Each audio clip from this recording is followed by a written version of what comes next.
देखिएगा, आज हम डिस्कस करने जा रहे हैं नया टॉपिक। आज हमारे चैप्टर का नाम है ट्रांसपोर्टेशन प्रॉब्लम। ट्रांसपोर्टेशन प्रॉब्लम वाले चैप्टर में सबसे पहले आपसे कुछ सिखाया जाएगा मेथड ऑफ इनिशियल फिजिबल और basic solution. Method of initial feasible basic solution. Initial मतलब प्रारंभिक हो गया, फिजिबल मतलब व्यावहारिक हो गया, यानी कि प्रारंभिक में जो व्यावहारिक हल होता है। ठीक है, अब सबसे इसमें आपको 3 तरह के मेथड सीखने होंगे। सबसे पहला मेथड है नॉर्थ वेस्ट कॉर्नर रूल। ठीक है, कौन सा रूल है? North west corner rule. North west corner rule में देखिएगा, एक आपको ये टेबल दी गई है। इस टेबल में आप देखिएगा, इधर टेबल पढ़ने का तरीका समझ लीजिएगा।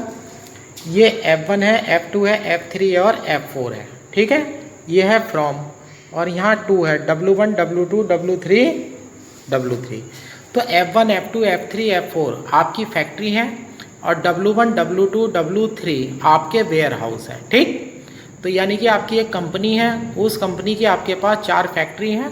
ठीक, और 4 फैक्ट्री हैं और 3 आपके पास गोदाम है। ठीक है, तो यानी कि आपके पास एक कंपनी है, उस कंपनी में 4 तो आपकी फैक्ट्री हैं और 3 आपके पास गोदाम है। ये आपको जो टेबल मिली हुई है, ये टेबल आपकी कॉस्ट मैट्रिक्स है। इसमें ये पैसे लिखे हुए हैं कॉस्ट मैट्रिक्स, जैसे कि असाइनमेंट वाली प्रॉब्लम में था। अगर F1 वाली फैक्ट्री से W1 वाले गोदाम में आप कोई यूनिट लेकर के जाते हैं तो आपको 2 रुपये पे करने पड़ेंगे। F1 वाली फैक्ट्री से W2 में कोई लेकर के जाते एक आइटम तो आपको 7 रुपये पे करने पड़ेंगे। F1 वाली फैक्ट्री से W3 वाली फैक्ट्री में अगर आपको जाते हैं तो आपको 4 रुपये पे करने पड़ेंगे। उसी तरह से F2 वाली फैक्ट्री से W1 वाले गोदाम में जाते हैं तो आपको 3 रुपये पे करने पड़ेंगे।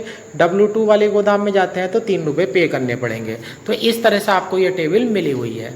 देखिएगा, 4 आपके पास फैक्ट्री है, इधर आपके पास सप्लाई है। सप्लाई की नोटेशन जो देनी है वो AI से देनी है। स्मॉल a के सफिक्स में I डाल देंगे। I स्टैंड करता है रो के लिए। 5, 8, 7, 14। F1 वाली फैक्ट्री की डिमांड आपके पास 5 की है। जो F2 वाली फैक्ट्री है उसमें सप्लाई 8 की है। F3 वाली फैक्ट्री में सप्लाई 7 की है। F4 वाली फैक्ट्री में सप्लाई जो है वो 14 की है। अब देखिएगा नीचे, यहाँ पर आपकी डिमांड लिखी हुई है। ठीक है, W1 वाले गोदाम में देखिएगा 7 की डिमांड है। W2 वाले गोदाम में देखिएगा 9 की डिमांड है। W3 वाले गोदाम में देखिएगा 18 की डिमांड है। सही है, तो आपके पास 4 फैक्ट्री हैं। F1 फैक्ट्री में 5 की सप्लाई है, F2 फैक्ट्री में 8 की सप्लाई है, F3 फैक्ट्री में 7 की सप्लाई है, F4 फैक्ट्री में 14 की सप्लाई है। W1 वाले गोदाम में जो डिमांड आई है वो 7 की आई है। W2 वाले गोदाम में जो डिमांड आई है वो 9 की आई है और W3 वाले गोदाम में जो डिमांड आई है वो 8 की आई है। यह है ट्रांसपोर्टेशन प्रॉब्लम को पढ़ने का तरीका। ठीक है ना। अब एक बात ध्यान रखना है, ट्रांसपोर्टेशन प्रॉब्लम भी 2 तरह की होती हैं, बैलेंस्ड और अनबैलेंस्ड। अभी जो हम प्रॉब्लम डिस्कस कर रहे हैं वो बैलेंस्ड असाइनमेंट प्रॉब्लम है। अब देखिएगा, इधर से सप्लाई का टोटल करिएगा, 5 और 8 14 और 7 21 और 5 और 8 13 और 7 20 और 14 34। ठीक है, अब इधर से देखिएगा डिमांड का टोटल करिएगा, 7 है, 9 है, 18 है, 7 और 9 16 और 18 34। इधर से सप्लाई का टोटल लेकर के आते हैं तो अभी 34 है और इधर से डिमांड का टोटल लेकर के आते हैं 34 है। तो क्वेश्चन करने की सबसे पहली शर्त क्या है? सप्लाई का टोटल और डिमांड का टोटल इक्वल होना चाहिए। यानी कि सप्लाई का टोटल भी 34 है, डिमांड का टोटल भी 34 है। जब सप्लाई और डिमांड का टोटल इक्वल हो जाता है तो हमारी बैलेंस ट्रांसपोर्टेशन प्रॉब्लम कहलाती है। और जब तक प्रॉब्लम बैलेंस ट्रांसपोर्टेशन प्रॉब्लम नहीं होगी तब तक ये सॉल्व नहीं हो सकती है। ये हो गया, ये मैंने आपको सिखाया मैट्रिक्स पढ़ने का तरीका कि जो आपको टेबल मिलेगी उसे पढ़ा किस तरह से जाएगा। अब नेक्स्ट वीडियो में हम इसके सॉल्यूशन के ऊपर विचार करेंगे। अब देखिएगा, नॉर्थ वेस्ट कॉर्नर रूल से इसे टेबल को सॉल्व करने जा रहे हैं। डायरेक्शन के हिसाब से देखा जाए तो ईस्ट वेस्ट नॉर्थ और साउथ होता है। हमारे मेथड का नाम है नॉर्थ वेस्ट कॉर्नर रूल। तो ये लेफ्ट वाला जो ऊपर वाला कॉर्नर होगा वो नॉर्थ वेस्ट होगा। यानी कि जो पूरी टेबल दी जाएगी उसमें सबसे पहली रो में सबसे पहले कॉलम का जो एलिमेंट है, सबसे पहली रो और सबसे पहले कॉलम का जो ब्लॉक है, यानी कि ये वाला, ये आपका नॉर्थ वेस्ट होगा। तो इस वाले कॉलम से शुरुआत करनी है। इधर से सप्लाई देखनी है, इधर से डिमांड देखनी है। सप्लाई 5 की है, डिमांड 7 की है, तो जो भी आपको छोटा नंबर है वो यहाँ पर रख देना है। तो सप्लाई 5 की है, डिमांड 7 की है, तो यहाँ पर लिख देंगे आप 5। अब ये 5 यहाँ से हट जाएगा, 5 यहाँ से हट जाएगा। अब यहाँ 7 थे, 7 में से 5 आइटम यहाँ जा चुके हैं, तो यहाँ बच जाएंगे 2 आइटम। और इस फैक्ट्री F1 की सप्लाई ख़त्म हो चुकी है, तो यहाँ से हल्का सा शेड कर देंगे, यानी कि इस रो में आपको नहीं जाना है, पहली रो का आपका काम ख़त्म हो चुका है। अब देखिएगा इतनी ये टेबल बचती है 3x3 की। अब पहली रो का फर्स्ट कॉलम है, यानी कि जो NS सेल है वो है 1-1।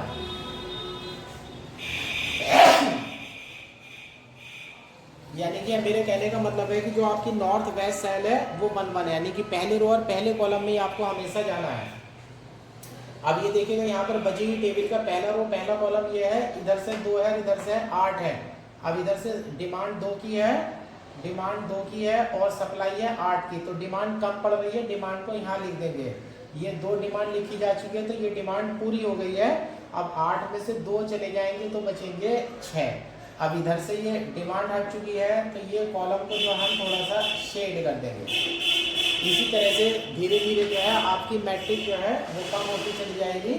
अब यहाँ देख लीजिएगा, अब ये टेबल बचती है 3x2 की। अब ये पहला रो पहला कॉलम है, इधर से सप्लाई 6 की है, डिमांड 9 की है, तो छोटा नंबर 6 हुआ। 6 यहाँ से काट दीजिएगा और 6 यहाँ लिख दीजिएगा, और 9 में से 6 चले जाएंगे तो यहाँ बचेगा 3। अब ये सप्लाई खत्म हो चुकी है, तो इस रो को आप शेड कर देंगे। अब ये 2x2 की टेबल बची है।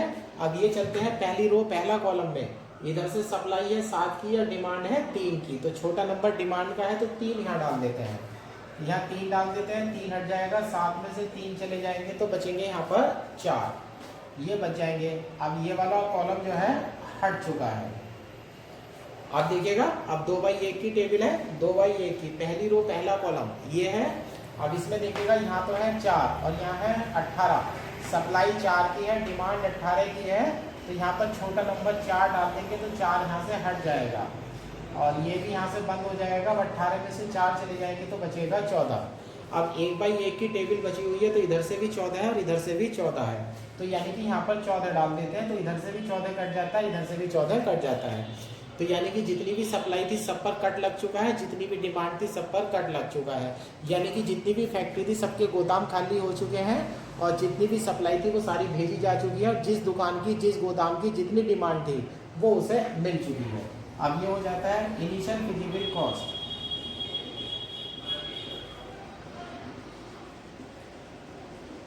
इनिशियल फिजिबल कॉस्ट यहाँ देखिएगा, ये हो जाता है 5 दूनी 10 रुपये।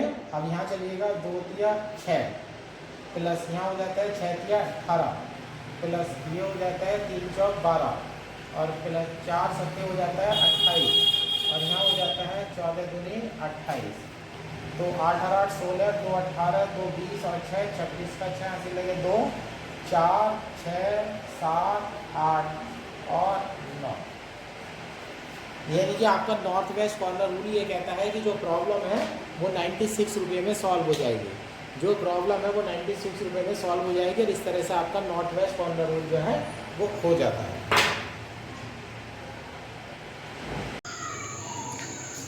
अब देखिएगा, अब मैं आपको सिखाने जा रहा हूँ लोएस्ट कॉस्ट एंट्री मेथड, ठीक है ना। लोएस्ट कॉस्ट एंट्री मेथड, दूसरा नाम होता है इसका मैट्रिक्स मिनिमा मेथड। अब जिस क्वेश्चन को अभी हमने नॉर्थ वेस्ट कॉर्नर रूल से करा था, अब हम उसे लोएस्ट कॉस्ट एंट्री मेथड या मैट्रिक्स मिनिमा मेथड से करेंगे, ठीक है ना। इसमें देखिएगा, इसमें टेबल में अब नाम से ही पता लग रहा है लोएस्ट कॉस्ट, पूरी टेबल में देखिएगा, पूरी टेबल में ध्यान से देखिएगा, आपको सबसे लोएस्ट कॉस्ट देखनी है, या आप ये भी कह सकते हैं आपको पूरी मैट्रिक्स में सबसे छोटा नंबर देखना है, ठीक। सबसे छोटा नंबर देखिएगा, सबसे छोटा नंबर है 1, देखिएगा 4th रो फर्स्ट कॉलम में जा करके देखिएगा, सबसे छोटा नंबर है 1। अब इस 1 में चल रहे हैं, इस 1 के सामने जा करके आप सप्लाई देखिएगा 14 की है और इधर डिमांड देखिएगा 7 की है, रूल वही है सबसे छोटा नंबर। यहाँ पर आप 7 दे देते हैं, ये 7 कैंसिल हो जाता है, 14 में से 7 जाते हैं तो बचते हैं 7, ठीक है। अब इसकी हमारी डिमांड पूरी हो चुकी है, तो इसको हम शेड कर देते हैं। ये ध्यान रखना है, अगर सप्लाई पूरी होती है तो रो को शेड कर देंगे और डिमांड पूरी होती है तो कॉलम को शेड कर देंगे। अब देखिएगा बाकी बची हुई टेबल में, बाकी बची हुई टेबल में देखिएगा आपको फिर एक 1 दिखाई देगा। ठीक है, चलो इस 1 पर चलते हैं। अब इधर 8 है और इधर है 18, तो अब इधर 8 दे देते हैं, ये 8 कट जाता है और यहाँ बचता है 10। अब इधर से हमारी सप्लाई पूरी हो गई है, तो अब हम इसे शेड कर देते हैं। अब पूरी मैट्रिक्स में देखिएगा क्या क्या एलिमेंट है आपके पास, 7 4 4 7 6 2। अब सबसे छोटा कौन है, 2। ठीक है, अब इस 2 में देते हैं सप्लाई 7 की है, डिमांड 10 की है, तो यहाँ सप्लाई छोटी है तो सप्लाई 7 की दे देते हैं। ये 7 यहाँ से कट जाता है और यहाँ बचता है 3। अब आपकी रो ये हट जाती है, ये रो हट गई है। अब देखिएगा आपकी 2 बाई 2 की टेबल बची हुई, एलिमेंट आपके पास 7 4 4 7। अब नेक्स्ट एलिमेंट देखिएगा, नेक्स्ट एलिमेंट है आपका सबसे छोटा 4। अब देखिएगा अगर यहाँ आप 4 में जाते हैं तो इधर से 5 रुपये है, इधर से 5 आइटम है और इधर से 3 आइटम है, तो आप 3 देंगे, 3 चौक 12 हो जाता है। अब यहाँ देखिएगा अगर आप 4 में जाते हैं तो इधर से 7 है और इधर से 9 है, तो 7 चौक 28, 7 देंगे आप, 7 चौक 28 हो जाएगा। यहाँ जाते हैं तो 28 रुपये है और यहाँ जाते हैं तो 12 रुपये है, तो हमें तो कम से कम पैसे में काम करना है ना, तो सबसे पहले हम यहाँ चलेंगे, हम यहाँ 3 दे देंगे। अब ये 3 यहाँ से मेरी डिमांड कट जाती है और यहाँ से मेरे 5 में से 3 घट के बच जाते हैं 2। अब ये यहाँ से हमारी टेबल पूरी हो जाती है। ठीक है, अब देखिएगा यहाँ पर अब एक ही कॉलम बचा है ना, अब लास्ट बिल्कुल बात खत्म हो जाती है। अब यहाँ 2 दे दीजिएगा, इधर से 2 कट जाता है, यहाँ 7 दे दीजिएगा, इधर से 7 कट जाता है और 7 और 2 मिलकर के 9 हो जाते हैं और ये पूरी आपकी टेबल कंप्लीट हो जाती है। तो इस वाले मेथड में क्या करना है आपको, जो पूरी मैट्रिक्स में सबसे मिनिमम वैल्यू होगी वहाँ पर जा करके आपको एलोकेशन देनी है, यानी कि यूनिट बताने। अब इसका आंसर कैसे हो जाएगा, इसके आंसर में देखिएगा 12 नंबर पर चलिएगा, x 12 की वैल्यू 2 है, x 13 की वैल्यू 3 है, और फिर दूसरी रो में चलिएगा x ये हुआ 23 की वैल्यू 8 है, और x ये हुआ मेरा 32 की वैल्यू 7 है, x 41 की वैल्यू मेरी 7 है, और x 43 की वैल्यू भी मेरी 7 है। ठीक है ना, अब सारी एलोकेशन हो चुकी है। सारी एलोकेशन के बाद अब चलिए कॉस्ट निकालते हैं। कॉस्ट निकालने का तरीका वही है, x की मल्टीप्लाई और c की मल्टीप्लाई करिएगा, टेबल में चलिएगा, यहाँ देखिएगा 7 दूनी 14, तो ये हो जाता है 14 रुपये। फिर आगे चलिएगा 4 तिया 12, प्लस आगे चलिएगा यहाँ हो जाता है 8, फिर आगे चलिएगा 7 चौक 28, फिर आगे चलिएगा प्लस 7, फिर आगे चलिएगा प्लस 14। ठीक है, अब आपका टोटल यहाँ से बैठ जाता है 4 और 2 6 और 8 14, 14 और 8 14 और 8 22, 22 और 7 29, 29 और 4 33, 33 का 3 4 2 6 7 और 1 8 ₹83। देखिएगा ये वाली टेबल वही थी जो मैट्रिक्स में जो पहले नॉर्थ वेस्ट कॉर्नर रूल में थी, उसमें 102 रुपये आ रहे थे, जबकि अब कितने आए हैं 83 रुपीज़ आए हैं। तो यानी कि matrix minimum method north west corner से ज़्यादा अच्छा रिजल्ट देता है। ठीक है, इस तरह से मैट्रिक्स मिनिमम मेथड कंप्लीट होता है। अब देखिएगा तीसरा मेथड में सिखाने जा रहा हूँ यूनिट कॉस्ट पेनल्टी मेथड, और दूसरा नाम है वोगल्स अप्रोक्सीमेशन मेथड, या शॉर्ट में इसे बोल देते हैं वेम मेथड। ठीक है ना, ये देखिएगा ये सबसे बेस्ट मेथड है। ठीक है, ये आपका सबसे बेस्ट मेथड है। अब देखिएगा उसी टेबल को फिर दोबारा लिया गया है, जो टेबल आपकी थी, इधर सप्लाई पड़ी हुई, इधर डिमांड पड़ी हुई है, सप्लाई का टोटल 34 है, डिमांड का टोटल 34 है। अब इस वेम मेथड में क्या है, इस वेम मेथड में आपको हर रो में जाना है, पेनल्टी देनी है, हर कॉलम में जाना है, पेनल्टी देनी है, हर रो में जाकर के पेनल्टी देनी है, हर कॉलम में जाकर के पेनल्टी देनी है। अब पेनल्टी कैसे देनी है, अब ये देखेगा पेनल्टी, जैसे आप पहली रो में चलते हैं, नंबर देखेगा 2 7 4, सबसे छोटा 2, उससे नेक्स्ट नंबर 4, उनका डिफरेंस चाहिए। तो क्या है पेनल्टी, किसी भी रो में या किसी भी कॉलम में जाकर के आप पेनल्टी देते हैं तो सबसे छोटा नंबर और उससे नेक्स्ट, यहाँ पर सबसे छोटा नंबर 2 है, फिर 4 है, डिफरेंस हो गया 2 का, पेनल्टी 2 हो गई। सेकंड रो में चलिएगा 1 और 3 है, डिफरेंस हो गया 2 का। थर्ड रो में चलिएगा सबसे छोटा नंबर 4 है, फिर 5 है, डिफरेंस हो गया 1 का। चौथी रो में चलिएगा सबसे छोटा नंबर 1 है और नेक्स्ट है 2, डिफरेंस हो गया 1 का। अब कॉलम में चलिएगा आप, इधर से जब कॉलम में चलेंगे तो सबसे छोटा 1 है, फिर 2 है, डिफरेंस 1। इसमें चलिएगा सबसे छोटा 3 है, फिर 4 है, डिफरेंस 1। फिर आगे चलिएगा, सबसे छोटा 1 है, फिर 2 है, डिफरेंस 1। अब यहाँ पर पेनल्टी 2 2 1 1 है और यहाँ पेनल्टी है 1 1 1। अब आपको सबसे बड़ी पेनल्टी में जाना है, ध्यान से, कहाँ जाना है, सबसे बड़ी पेनल्टी में। सबसे बड़ी पेनल्टी है 2, लेकिन ये तो दो जगह पड़ी हुई है, ठीक है ना। अब इन दो में से दोनों की बारी बारी से ट्राई करते हैं। सपोज कर लिएगा आप इस 2 में जाना चाहते हैं तो इस रो में एंटर करेंगे, सबसे कम पैसे देखिएगा, इधर 2 रुपये पड़े हुए हैं, ध्यान रखना सबसे कम पैसों में जाना है। और इधर से सप्लाई 5 की है, डिमांड है 7 की, तो कम वैल्यू डालेंगे 5, तो यानी कि बैठते हैं 5 दूनी 10 रुपये। अब यहाँ देखिएगा, अब इस 2 वाले को देखिएगा, अगर इस 2 वाले में आप जाते हैं तो आप सबसे छोटे नंबर 1 में जाएंगे, ठीक है।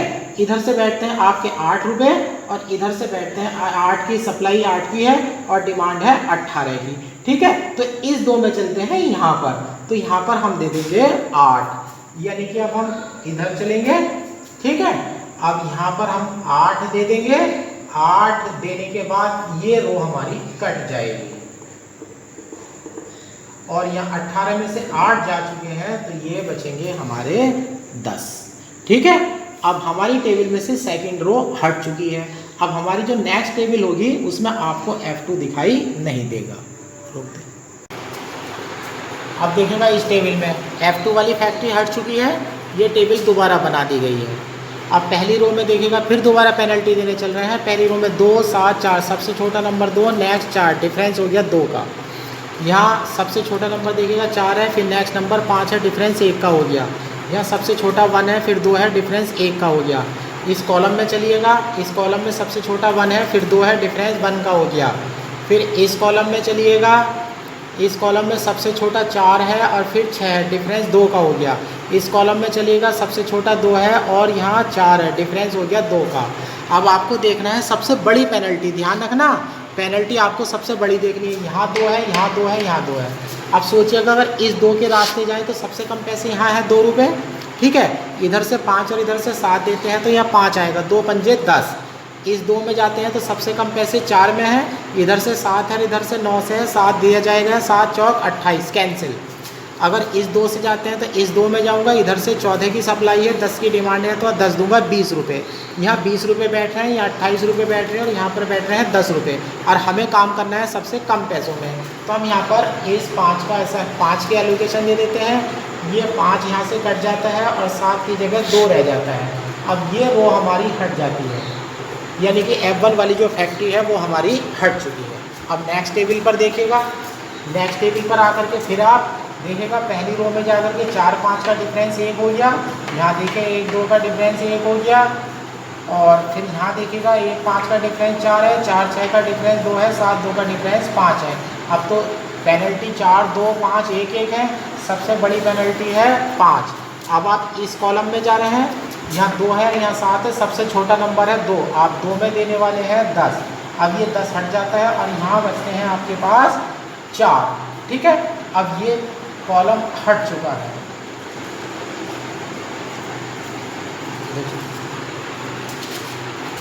अब लास्ट टेबल में आ जाते हैं। अब हमारे पास 2 फैक्ट्री F3 और F4 है, W1 और W2। अब तो छोटे बड़े का चक्कर ही नहीं है ना, अब तो 2 ही नंबर है। 5 4 का डिफरेंस 1, 1 6 का डिफरेंस 5, 5 1 का डिफरेंस 4, 4 6 का डिफरेंस 2। अब सबसे बड़ी पेनल्टी में जाना है, सबसे बड़ी पेनल्टी हो गई है 5। 5 वाली पेनल्टी में रो में एंटर हो जाइए। अगर सबसे कम पैसे हैं 1, इधर से 4 और इधर से 2, तो आप यहाँ 2 दीजिएगा, ये 2 कट जाता है और यहाँ रह जाता है 2। अब ये हट गया है। अब देखिएगा एक ही कॉलम बचा है ना, अब पेनल्टी देने के लिए आपको कोई ज़रूरत नहीं है। यहाँ 7 है, यहाँ 2 है सप्लाई, और डिमांड देखिएगा 9 है, 7 और 2 को जोड़ेंगे तो 9 आ जाएगा। ये 7 यहाँ आ जाएगा और ये 2 यहाँ आ जाएगा, ये कैंसिल हो गया, ये कैंसिल हो गया, 9 कैंसिल हो गया, और टेबल जो है आपकी पूरी हो जाती है। अब जो एलोकेशन बैठती हैं, पैसे जब निकालने जाएंगे तो सबसे पहली टेबल से, जैसे पहली वीडियो में था उसमें टोटल कॉस्ट निकाल लीजिएगा। सबसे पहले जो एलोकेशन आई है, सबसे पहले एग्रीगेशन आपकी 23 नंबर पर 8 रुपये की आई है, तो वहाँ से 8 रुपये आ जाते हैं, 8 की एलोकेशन आई है। दूसरी वाली टेबल में एलोकेशन जो है वो 11 नंबर पर आई है, 5 एलोकेशन दी है, 5 दूनी 10 हो जाता है।